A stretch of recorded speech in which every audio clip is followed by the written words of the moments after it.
Previously on Starting Over, Cheryl admitted she never felt loved because she was treated like a boy and called Little Earl throughout her childhood. They all thought it was cute, but it never made me feel like I belonged. Who shows up in your marriage?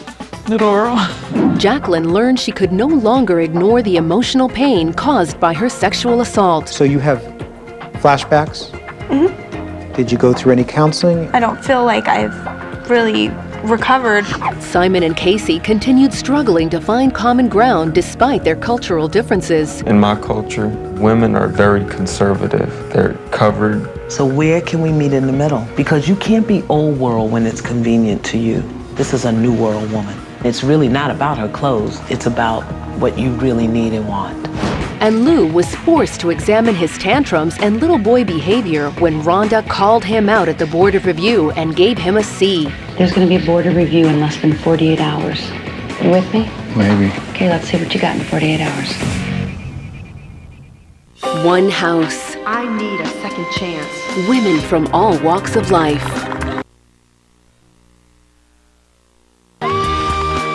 Bonding.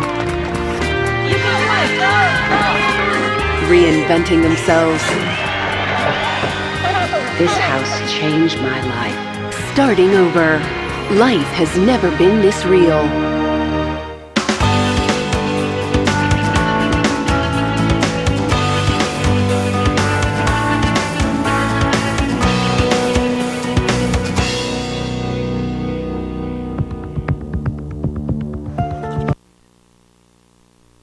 Feels better. Close that door, man. Lou's 48 hours are up. Today we're having an early morning board of review where we will decide if Lou has to leave the Starting Over house. I think that we're all a little anxious for Lou. I think that everyone feels that Lou is still being a little defensive here and not letting his guard down completely. I do think that he's done good work since his board of review, but we never would have thought he would have gotten a C in the first place, so I think everyone's a little anxious for him. I wake up feeling like I've gotten it. Like I've finally shed my defenses and I don't have to worry about what I have to say because I don't have anything to fear. I don't have anything to hide. You guys want to know something? It was 1 year ago today that I was raped. Today? Today. And today is your mom's birthday. Today's my mom's birthday. So you were raped on your mom's birthday? Well, this is a huge day for you. I mean, it's scary, which makes it a wonderful day.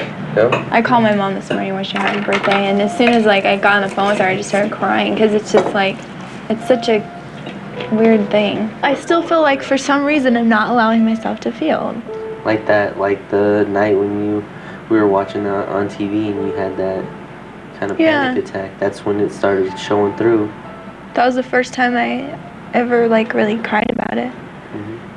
I never cried about it. We were watching a thing on TV about a rape case, and it just totally struck a chord with me, but it hasn't come out since then. I don't know, I feel like I'm not feeling the way I should. Every rape is so unique. I mean, there's not one person out there who can know what I've gone through.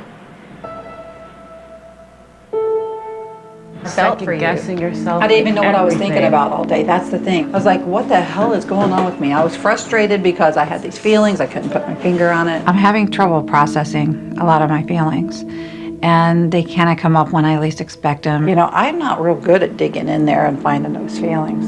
The last couple of days, Cheryl was over-analyzing everything. It's weird. I woke up and I cleaned up all the crap around my bed, and Troy's like, wow, you feeling better? You're cleaning up the mess. Good. So I'm like, yay, I feel liberated. Oh, Lord. We are all so tired of Cheryl right now. Cheryl, bless her heart, is really going through a hard time, but she's driving us crazy. Board of review in 10 minutes. Be dressed to impress. You got 10 minutes.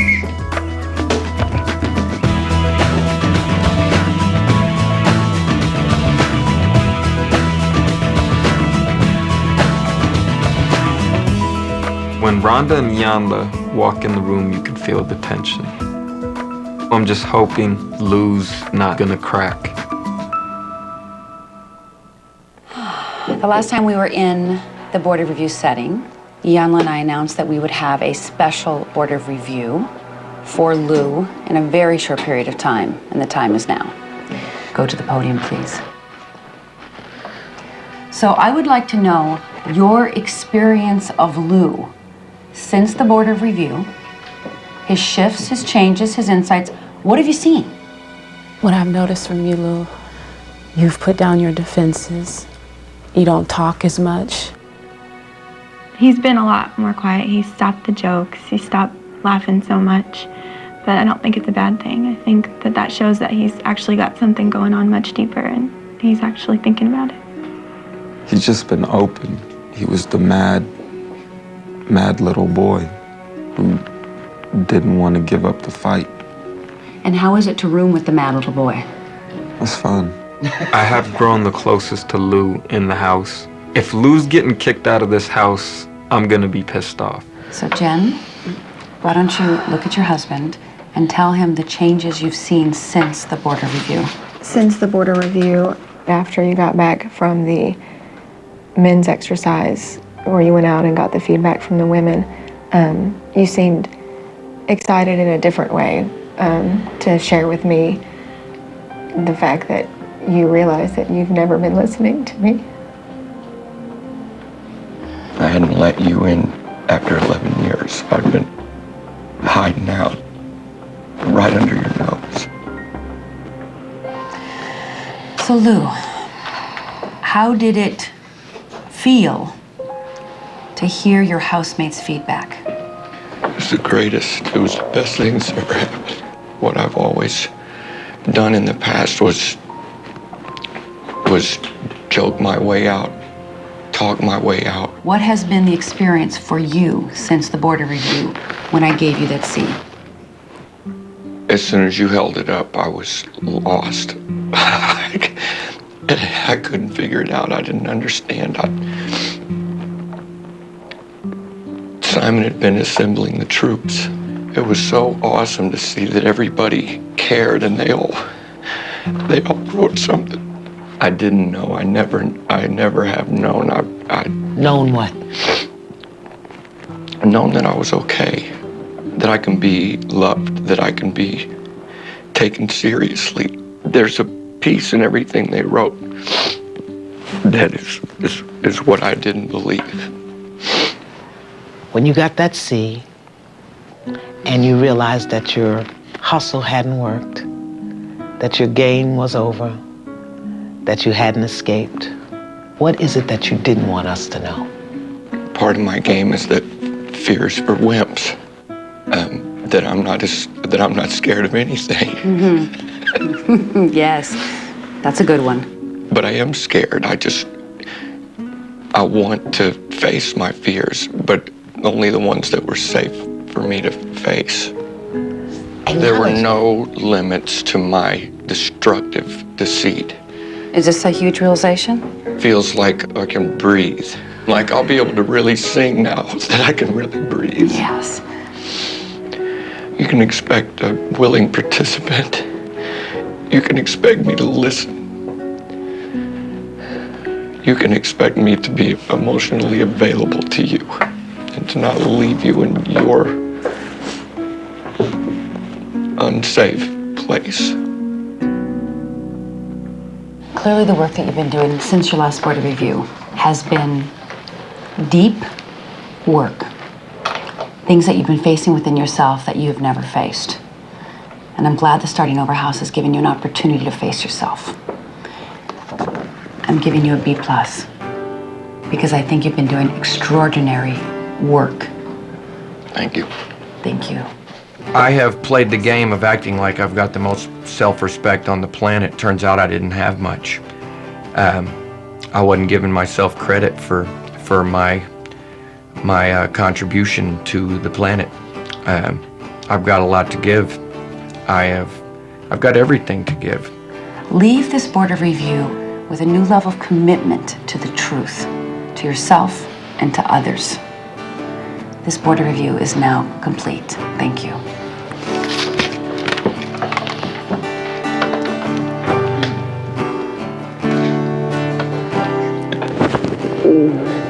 Thanks a lot.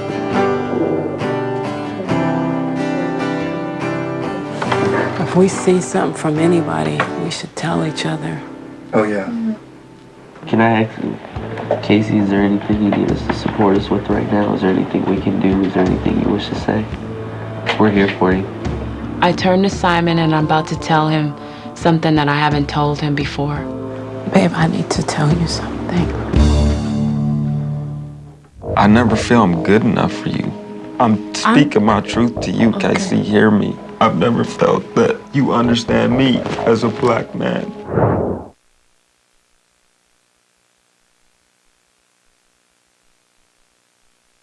Six new women I am you. share their powerful stories. I went from famous to infamous like that. Coming in 3 days.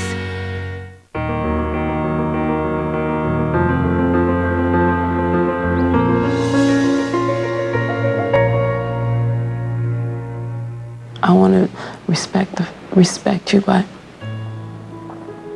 when you give me so much love and I push you away,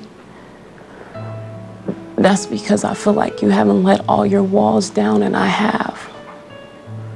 And so I back away like, that's not fair. I'm sharing all of me with you and you haven't.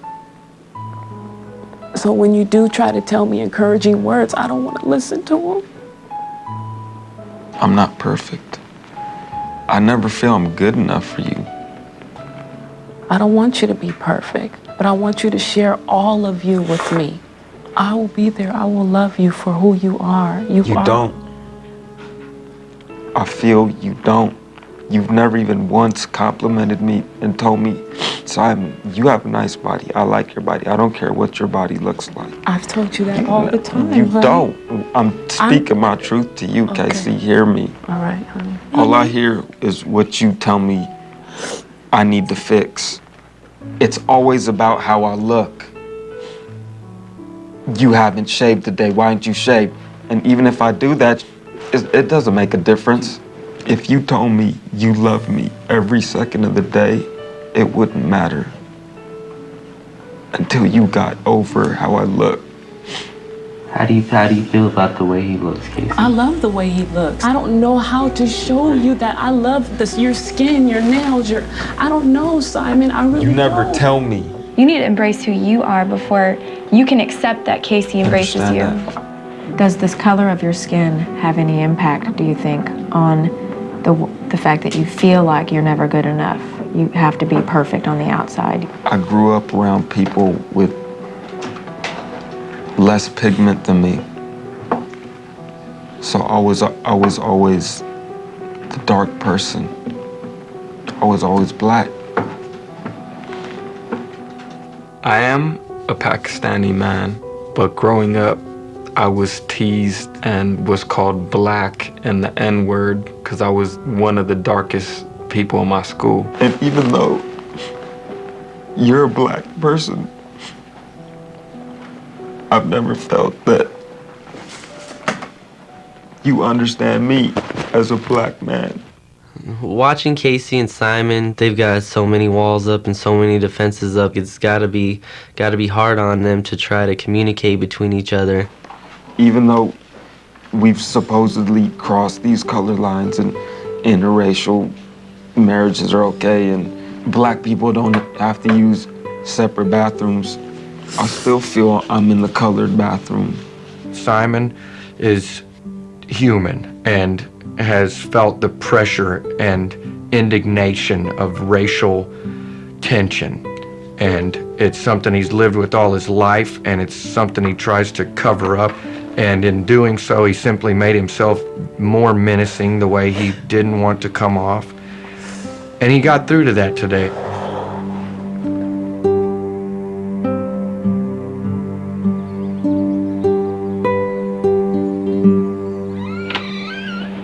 Hello. Hi, Dr. Stan. Do you know I'm coming for you? Yes.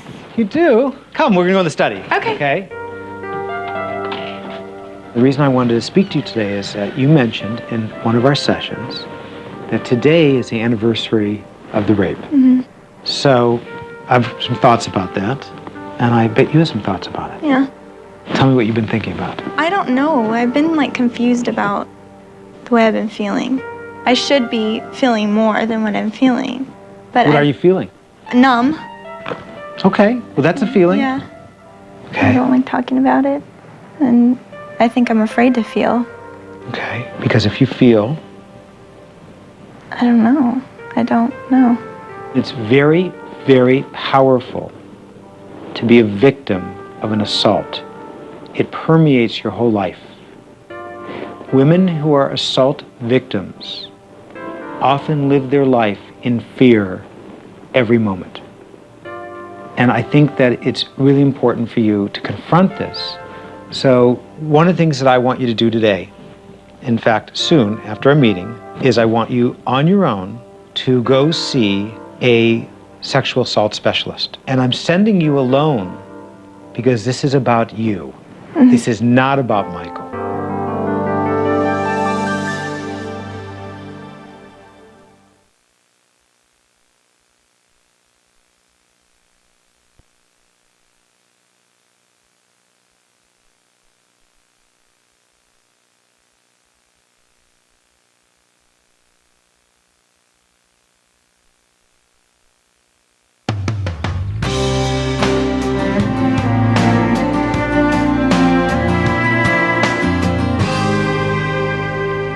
After the Board of Review, the community informed me that Mr. Simon has revealed some feelings that he's been carrying around since childhood.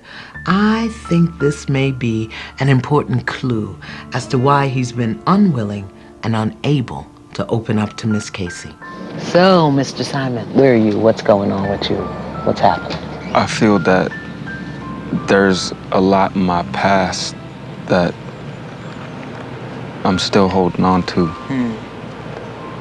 A lot of childhood stuff that was suppressed. How is it showing up for you right now? What's Race. race? It was me and one other black kid in the whole school. Everybody else was white. So I was the N-word. I can imagine the names you were called, the way you felt. How is that showing up for you now? I'm all tattooed up. I'm covering up my skin, and I understand that now. Tell me about the tattoos. It's my life. All of them are something written from my story. These are angel wings. Here's another Bible verse. There's a cross. There's a world behind it. Here's Adam and Eve. So if we read your arms, your legs, I don't know about your chest, your back, we would understand who Simon is. At first, it was just one. It was my daughter's name was the first one. So what does Casey say about those tattoos? She disagreed from the beginning. So how do the tattoos either express or help you with the race issue? How does that help you? Maybe just afraid of showing my skin. Your skin or yourself, Shiloh? Casey, guess where I'm going? I'm going to go get the hummus? I'm going to a sexual assault therapist. Where am I right now? So they're sending me to the Valley Trauma Center. Wow. Dr. Stan was asking me what I felt right now, and I told him like I'm feeling scared, but really I shouldn't feel scared because what I'm scared of is I can't even explain to you guys what I'm scared of. I just can't. Hummus? It's good, but this tastes like a bean dip. Someplace you learned to believe or experience, A, you didn't matter, and B, who you are is not enough.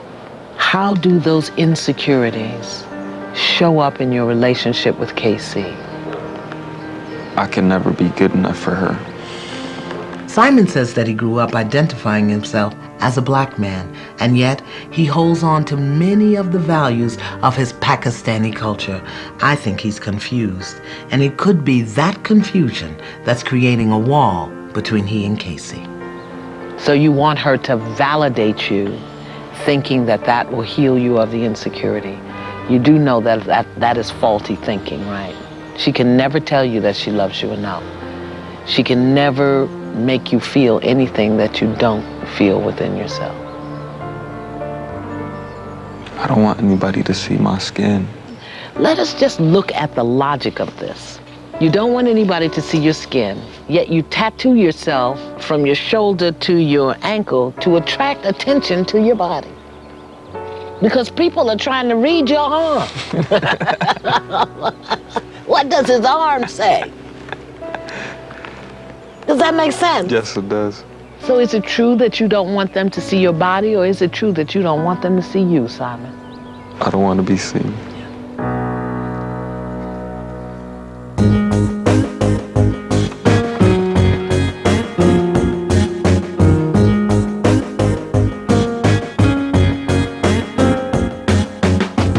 I don't feel anybody's receiving me. We, as a community, have started to want to leave the room because you just can't stop. Lou told Cheryl that every time you come in the room, we all want to leave. And it was kind of funny. He was able to say it, and she got it, and I could tell it upset her. Isn't it a lovely way to start the day, working with trust? Cheryl, grumpy, focused, defocused, where are you? Struggling. So, one of the skills that you need is to be able to be present even if you're in your struggle. Does that make sense, everybody? Well, today we're talking about trust. And we're talking about a very important subject in the area of trust, infidelity. Not just physical infidelity, but emotional infidelity. Who's been unfaithful? Casey? I definitely have several times, especially in the beginning of our relationship. I would accept numbers that people gave me. You like the attention. Remember our core needs? Maybe for Casey, in order to feel loved, she needs attention. And what about your love of attention in the relationship? Can you ask for that attention there since you're getting it somewhere else? Now I can. Cheryl? I don't think we have enough time. No, I told him before I did anything. It wasn't like I was hiding it. Cheryl has low self-esteem, and she also is a very good manipulator. When I'm asking her questions about her infidelity, she continuously focuses on Troy and makes it his fault. Yes, she did it. Well, don't talk about Troy, Cheryl. Talk about yourself. So does that make right? No, So it does doesn't make it make it right? right. And how did you meet this person? It's an old boyfriend. An old boyfriend. So you went back to your past? Yeah. Aren't those guys and women handy in the past? Once we made the decision to get back together and start working on things, and I realized how hard it was going to be, I got in touch with a guy that I used to date. I feel like I demoralized myself. Excellent. Is it just me? Or is Jacqueline getting smarter with less makeup? She is. Let's be really clear, gang. If you tell yourself you're having a conversation with someone of the opposite sex and saying intimate things about your mate, and you're telling yourself it's because you need to talk to somebody and you need to get it off your chest, you're lying because you could go to a therapist or a coach. So Cheryl has admitted to being physically and emotionally unfaithful. Troy? I never physically cheated, never wanted to. I don't flirt.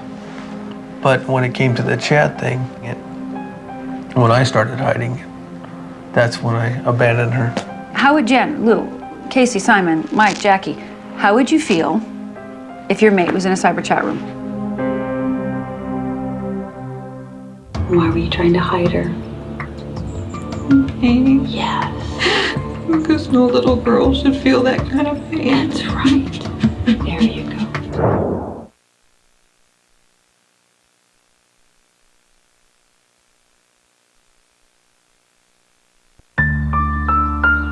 How would you feel if your mate was in a cyber chat room? Betrayed. Betrayed. I'd be jealous. Be jealous? I feel cheated on. Yeah. Cheated on? Yeah, cheated on. Yeah, cheated on. I mean, why couldn't you come to me? You're not here for me. That's why I had to go to the cyber chat room. There's people in there that understand how I feel. Yeah, emotionally unfaithful is just as wrong as physical. Everybody wants to get their core need met. Everybody wants to feel loved. Everybody wants to feel taken care of. Everyone wants to feel like they belong.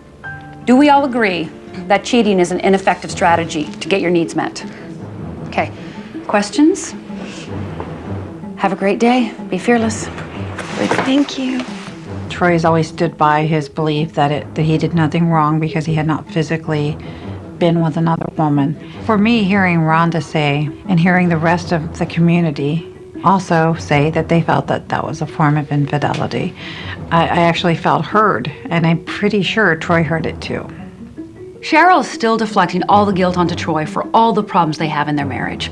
Well, instead of focusing on Troy and his guilt, I'd like Cheryl to accept responsibility for all the things she's done. Ding dong, your doorbell is ringing. Mr. Simon and Miss Casey. Mr. Simon, how old are you? 2? Why gotta be 2? Shorts. Come on. It seems to me that Simon and Casey's relationship is often challenged by cultural differences.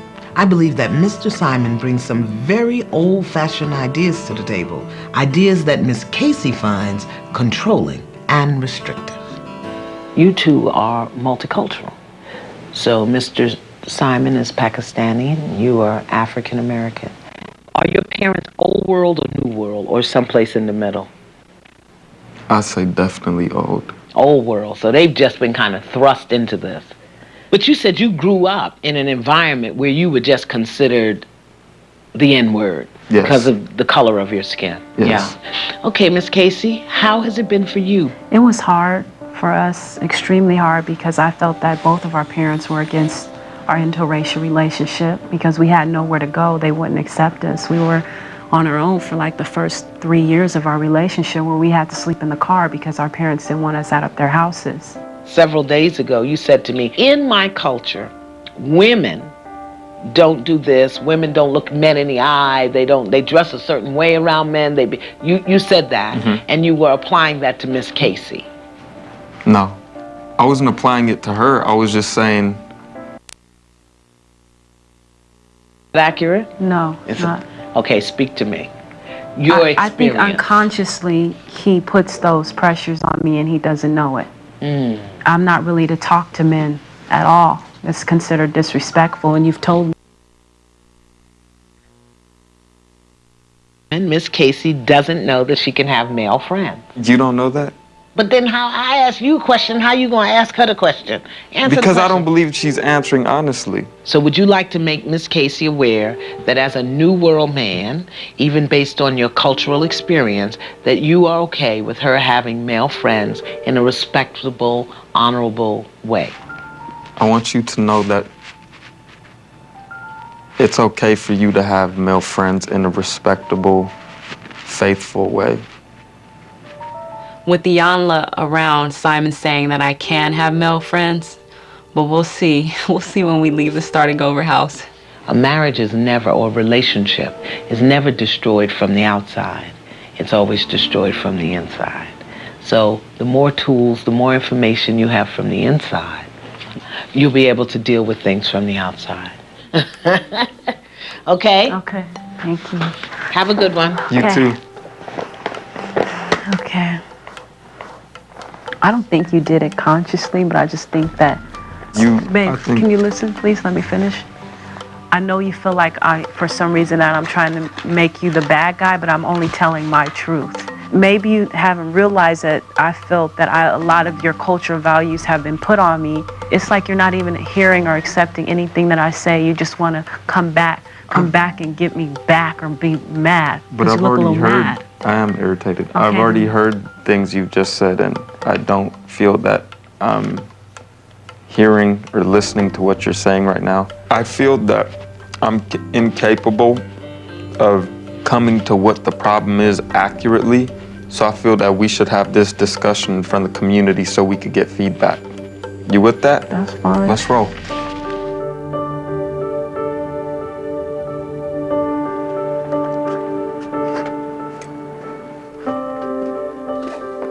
I kind of don't want to go to see Dr. Baird. I don't want to have to talk about being raped. It's the 1-year anniversary, and I don't want to relive it all over again.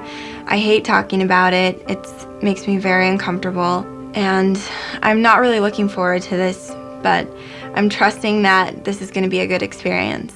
I know there are a lot of people who feel like with trauma, you're supposed to talk about it. You're supposed to talk through it. And I'm sort of less interested in the supposed tos. Yeah. I'm more interested in like what works for you. You know, it's 1 year later, and it sounds like things aren't as good as you'd like them to be. You're interested in reclaiming your life. Yes. And did you say reclaiming your relationship also? Yeah. So this is having some negative effects on your relationship? Totally, yeah, it is. What is your partner's name? Michael. Michael? Yeah. Okay. Has he been supportive throughout this past year? Yeah, he has. He's been really great because, I mean, we have practically no sex life whatsoever, and that's got to be hard for him, you know, because this didn't happen to him. And I'm learning right now that I just have to take responsibility for what led up to the point. Like, I didn't have to get in the car with this person, but I'm learning that, you know, what happened in the bedroom, what happened, I believe I was drugged. All of that was out of my control. So that's how I'm trying to. I still feel partly responsible for what happened that night. We just need some help.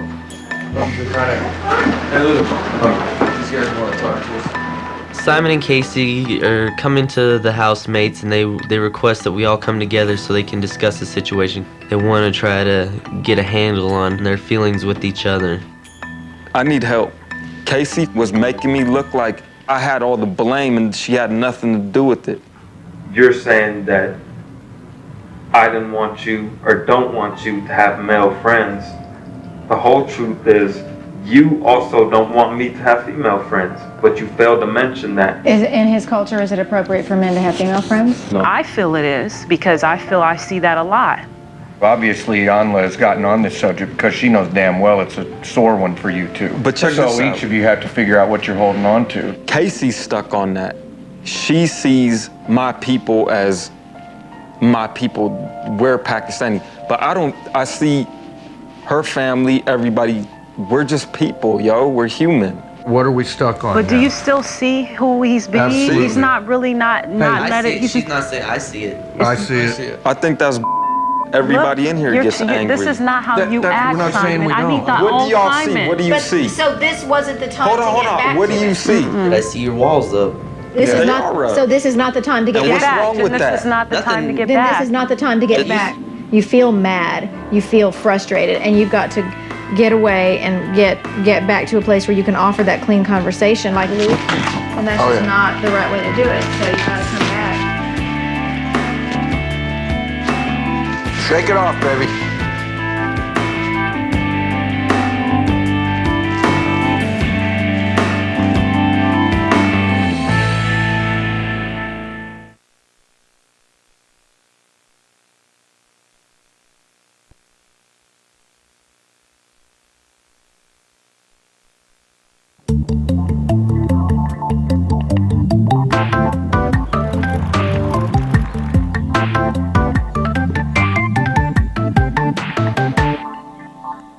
She tear you apart? I feel that I'm always turned into the bad guy. It's like her truth is me being wrong but she can't own anything. I know it's probably hard for you, and you probably want to let some time go, but you got to make that step as far as not putting it off, because then all of a sudden she feels that that's just one of your ways of. Yeah, I feel my truth isn't being heard. It's like just one side is out there, and then what I say is wrong. And that's what I was told by Casey. Oh, you're and it's whatever I'm saying is just invalid. I've been hearing a lot about Cheryl from her housemates. They're frustrated with her. She appears to be controlling and self-centered. It's lovely here, isn't it? I think she needs to let go of a part of her childhood in order for her to see this for herself. So one of the things we've noticed, we've identified that Cheryl confessed bravely, is that many times in her life she's little Earl versus Cheryl. When I was born, they wanted a boy. And I even had a nickname, Little Earl. My sisters, they all thought it was cute.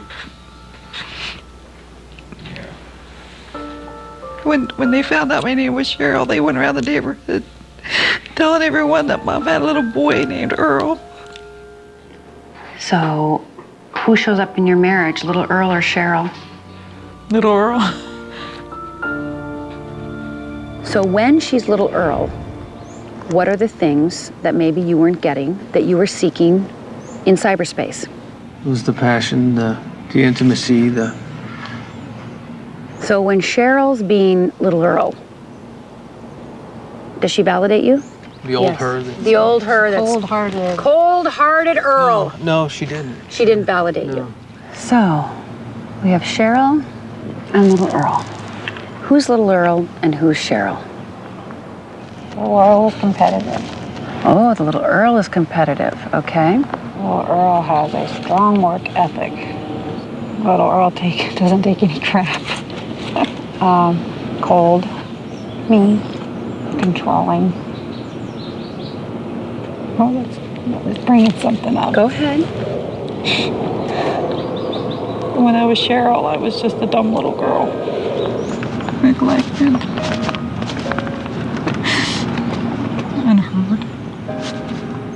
Little Earl, that part of Cheryl that runs her life, is cold, is unavailable, is logical, rational. Cheryl, the woman, is kind, thoughtful, filled with passion and heart. Well, I want Cheryl to come out and play. So do you want to embrace little Cheryl? Okay, so come with me. Troy, you're gonna come too.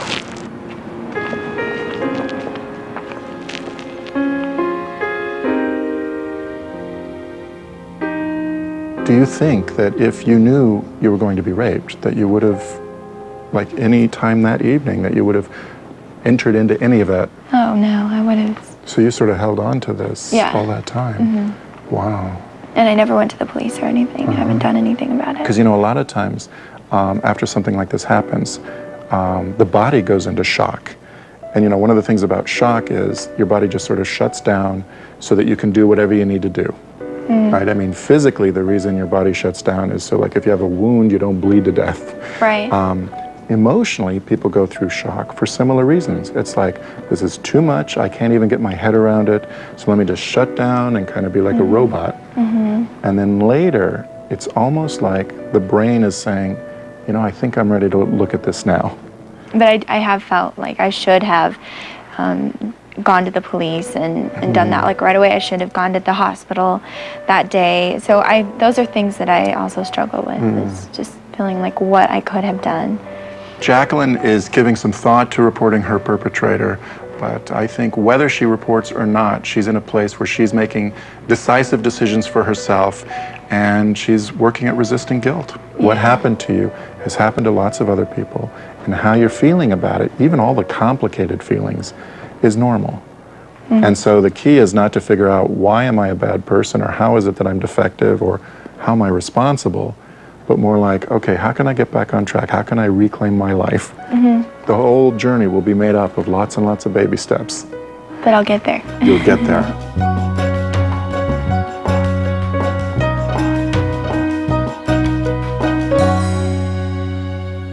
So how's it feel to be in a dollhouse? Cool. It's cool? So what's up there? Little doll. Who is that doll? It looks like me. So could we say that's little Cheryl? So let's talk to little Cheryl, who's 6 years old. Why don't you tell her what it was really like? You didn't deserve it. I'm sorry that I didn't protect you. I'm sorry that I didn't hold your heart. I'm sorry it didn't work. It's still not working, is it? No. Is being little Earl getting you love? The love you know? Your strategy sucks. Yeah. And you know what? Little Earl will always be there for you whenever you need him. You need somebody to protect you and be tough, he will be right there. But you cannot depend on little Cheryl because you've abandoned her. You've left her in the dust. As I'm watching them break little Earl to little Cheryl to big Cheryl, I think it's pretty amazing that somebody can categorize themselves within themselves. Why were you trying to hide her? Pain? Yes. Because no little girl should feel that kind of pain. That's right. There you I love the big Cheryl and the little Cheryl. I'm gonna do all I can to keep that girl around.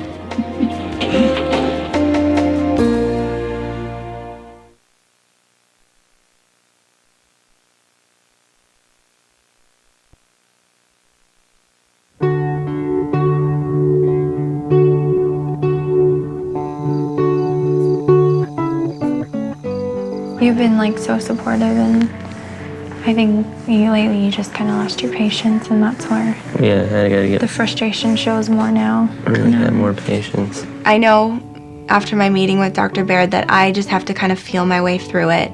I really let myself believe that what happened that night wasn't rape, but it was, and I'm taking a stand for myself and admitting that what happened that night was wrong. And it feels really good to take control of the situation. It was good to talk to him because he knew where I was coming from. With Jacqueline's rape experience, I think that we're just barely breaking the ice as far as how much progress we're going to be able to make with this, and it's something that's going to be an ongoing process. We're getting there. That's good. Yeah.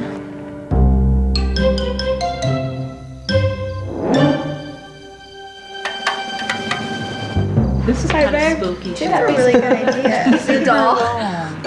It is scary. It's like that movie we were talking about with the dolls. Yeah. Or like movies. Doesn't get up and start walking at night. How about you throw it in the closet at night so it doesn't stare at us and want to sleep? Hey, you lost the And then you wake up in the morning and it's sitting on the dresser next to you. Watch Cheryl get a matching outfit. I'm gonna have to do that. She'll buy all her clothes from now on so they can match the little baby doll and they'll dress the same.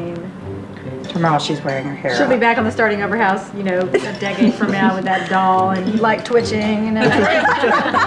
Troy will have a bigger doll. I'm fine. I'm fine. I like the little Cheryl doll. It's cute to see her care so much for it. I guess seeing Cheryl vulnerable like that is new to me. It's kind of exciting for me to see because it's like she woke up a little bit more, and I like that. Boy, it's been a tough road, hasn't it? It is. Feels like I've been through the dryer. The dryer. It does. I feel like I've been tumbling for a week.